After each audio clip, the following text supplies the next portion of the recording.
Question 18. Mr. Lee had some money. He could either buy exactly 27 apples or 36 pears. This means that the cost of 27 apples is equals to the cost of 36 pears. We will use the compare and replace technique to solve this question.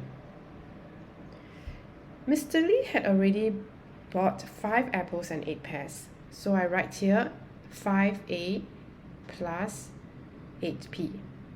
Now we want to replace this 8 pears with a certain number of apples. We are given that 27 apples is equals to 36 pears.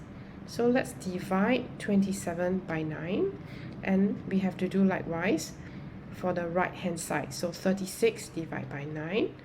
27 divided by 9 gives us 3. I'll put A for apples. 36 divided by 9, that gives us 4. And I'll put P for pears. This means that the cost of 3 apples is equals to the cost of 4 pears. Now we want to replace 8 pears with apples. That means at the right side we need 8 pears. We will times 2 for the right side, and we have to do likewise for the left side. 3 times 2 is 6. So now 6 apples is equals to 8 pears.